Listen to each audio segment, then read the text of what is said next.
Evening, everybody. It's a few minutes after 7, and this is Tuesday night, the 12th of September, and this is your closing comment video number 1906. Okay, chart on the screen is the oil, and I am just still wildly bullish about it. We're now 1, 2, 3 weeks into higher highs and higher lows on the weekly. Um, on the daily, it's a little more extensive, and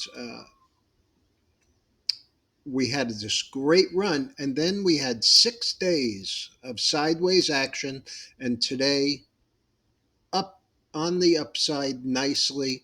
Um, Actually closed 88.84, and that was pretty close to the high. And tonight we're giving back 3 cents of it. The high here was 89.37. So, means that we have to go back to the weekly and see just how far we've come. And I'll try and give you a little better look at that. Okay, so we're into this area around $90, between 90 and let's call it 91 and a half, 92. That should be a stopper here because we are getting a little overbought.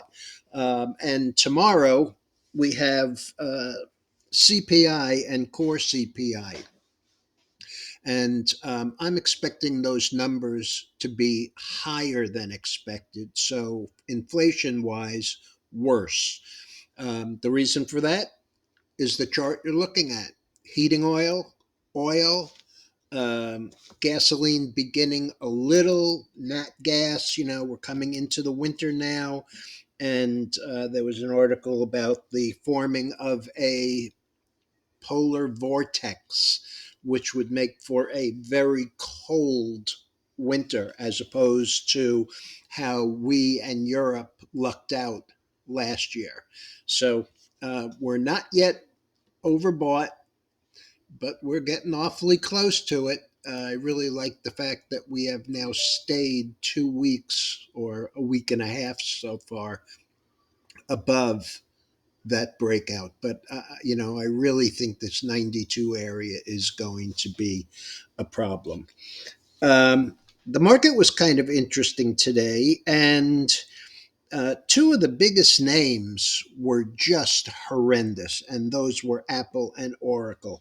Now, I mentioned to you this morning how far Oracle had come on the news. The low was initially 114 and 51, and then this morning the low was 113.44. Well, it turned out that the low today was even lower than that. The stock just continued to fall, and uh, it closed about mid range, or this is where it is now in extended hours. It's 110.14. Regular hours, it had a low of 107.30 and had closed on regular hours at 109.61, down 17.10 or 13.5%, and the worst day in 22 years.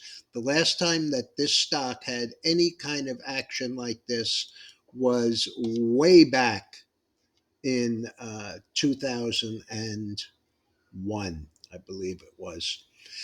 Okay, another one that was pretty ugly was Apple.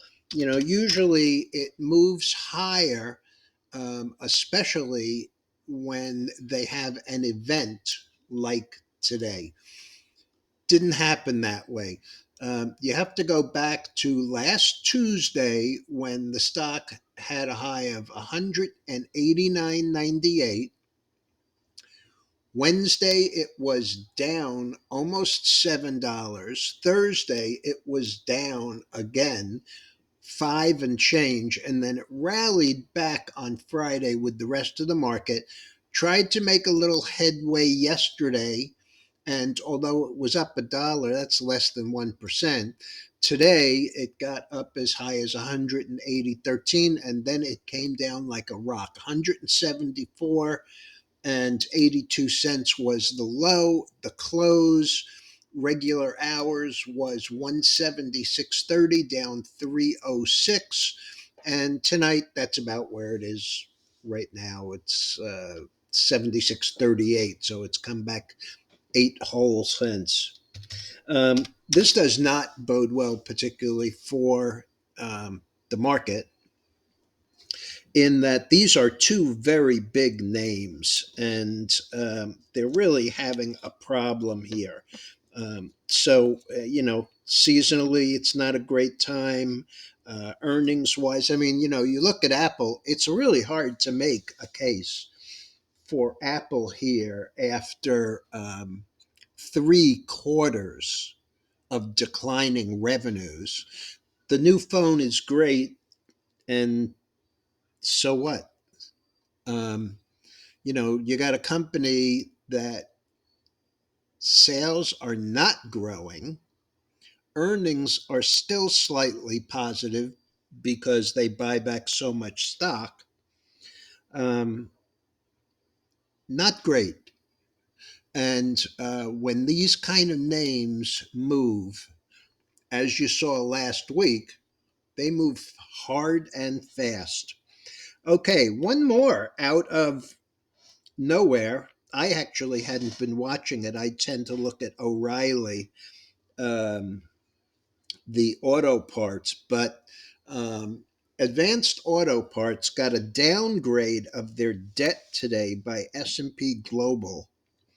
So the stock, which recently, and when I say recently, in the last week, excuse me, has been as high as 69.76, closed today, regular hours, 57.46.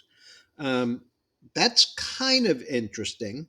But what's more interesting is that in June of this year,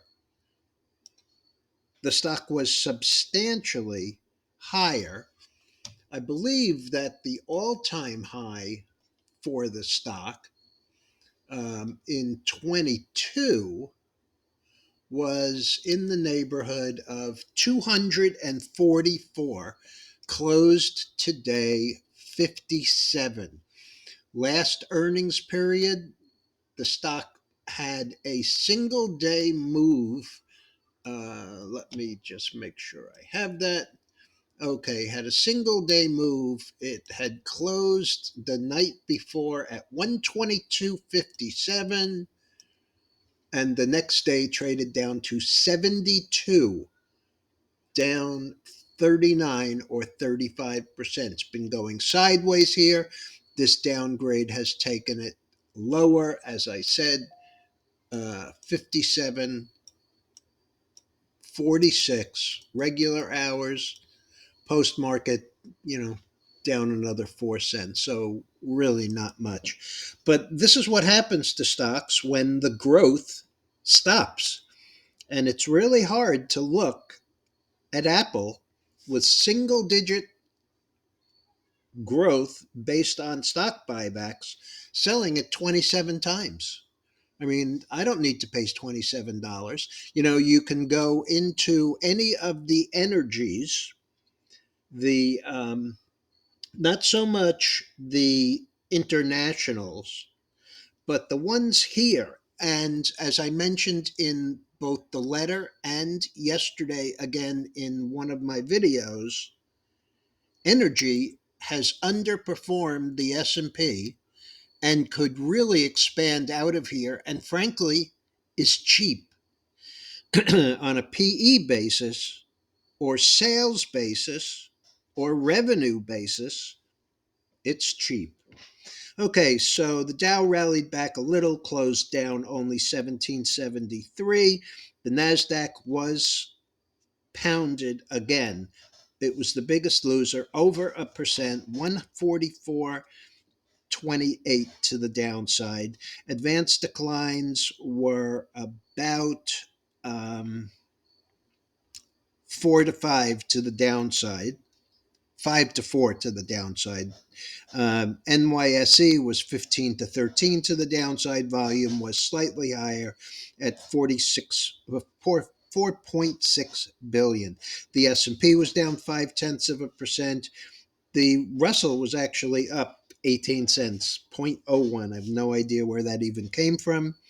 And, when you have people like Jamie Dimon at this symposium or show or whatever you want to call it, dog and pony show out in Southern California, says that he's not comfortable, doesn't understand why anybody would want to belong the banks here.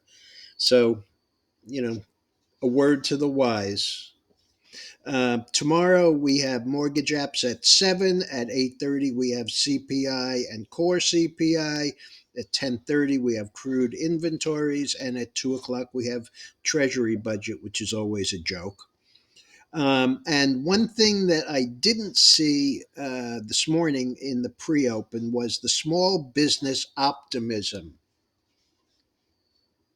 Guess what? They weren't. They're worried about inflation. They're worried about sales. They're worried about the consumer. So there you go.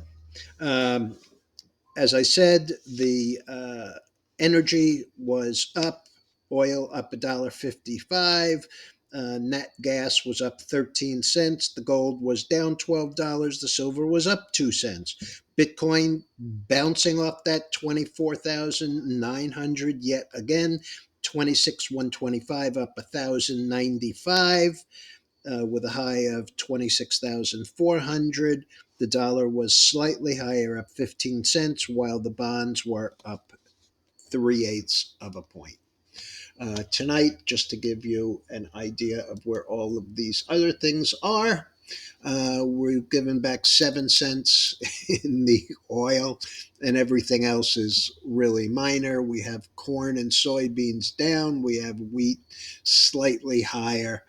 Um, Gold is up a little. Silver's down 3 cents, 3.7 cents. The copper is down a quarter of a cent. Uh, Nothing else really much going on. The stock futures are down 1.5 in the S&P, up 250 in the Nasdaq, and the Dow is down 10, and Russell down 60 cents. None of this is going to make any difference until those numbers come out, and the bonds, which were up 3/8, are now down half that, 3/16. I'll be back in the morning, folks. Have a good one.